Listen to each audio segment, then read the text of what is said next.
2000s, bro. In the early 2000s, man. Early 2000s. In the early 2000s, bro. Early 2000s, bro. In the early 2000s. Actually, would not survive in the early 2000s. In the early 2000s, bro. In the early 2000s, they were in the early 2000s. Early 2000s, bro. Early 2000s, he would be ran off the court. That dude would get ran out the league in the early 2000s. This dude would be ran out the league in the early 2000s.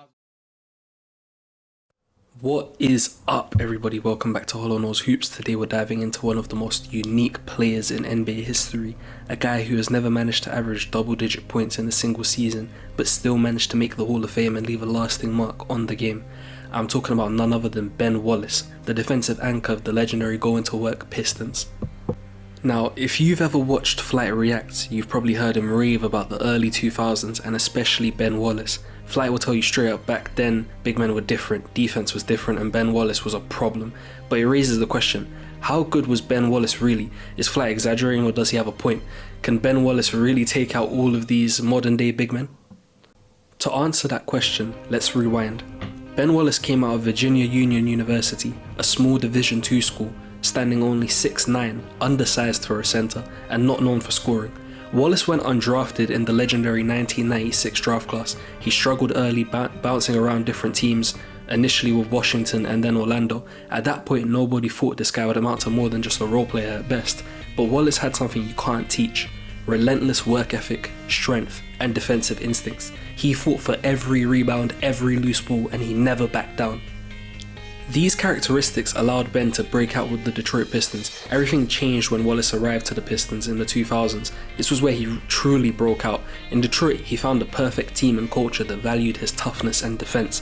The Pistons didn't need him to score, they needed him to protect the rim, rebound like a monster, and set the tone physically, and that's exactly what he did. From 2001 to 2006, Wallace was a 4-time Defensive Player of the Year, tied for the most in NBA history with Dikembe Mutombo and now Rudy Gobert.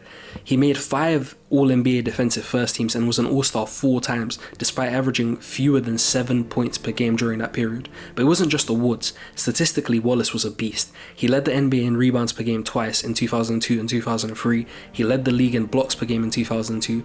He's one of only a handful of players to ever average over 13 rebounds and 3 blocks in a single season, and all time, Wallace ranks 14th in total rebounds and 13th in blocks. Despite never being a big scorer, that is truly dominating the game.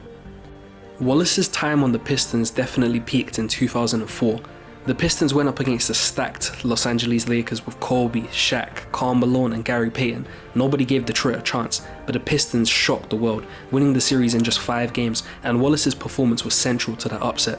Here's how Big Ben did in each game. In Game 1, 12 points, 16 rebounds, 3 steals and a block. In Game 2, 9 points, 13 rebounds, 2 steals and a block. In Game 3, 5 points, 11 rebounds, 2 steals and a block. In Game 4, 10 points, 13 rebounds, 3 steals, 2 blocks. And in Game 5, the closeout performance, absolutely legendary. 18 points, 22 rebounds, 3 steals and a block against prime Shaquille O'Neal on the biggest stage of them all. For the series, Wallace averaged around 11 points, 13 rebounds and just under 2 stocks per game, all while being the main guy asked to battle with Shaq. That finals run really did cement his legacy. After another finals appearance with the Pistons, in 2006 Wallace signed a big deal with the Chicago Bulls, but by then his athleticism had started to decline. He still provided defense at an elite level, but he wasn't the same dominant force. He bounced around between Chicago, Cleveland and eventually returned to Detroit to finish his career. He never regained that same peak form, but his impact in the early 2000s was already set in stone. So how good was he really? Ben Wallace's peak was relatively short compared to a lot of other NBA legends. He wasn't a 15-year superstar, but at his best he was arguably the most dominant defender in the NBA. His timing, strength and ability to guard bigger players like Shaq while also switching onto smaller guys made him special.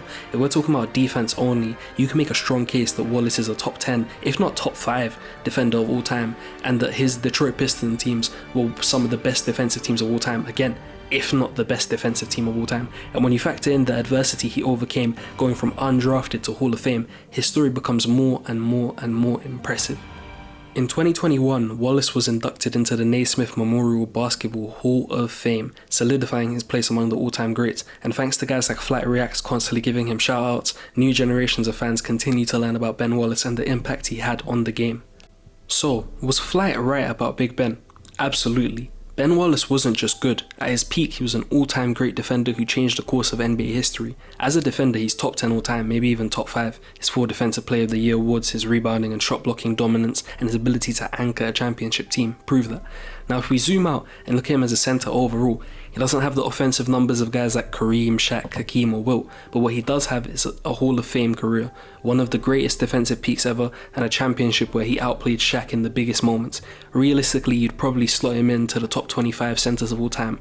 Not at the very top with all-around legends, but far above what you'd expect from an undrafted player with no offensive bag. And that's part of what makes his story so great.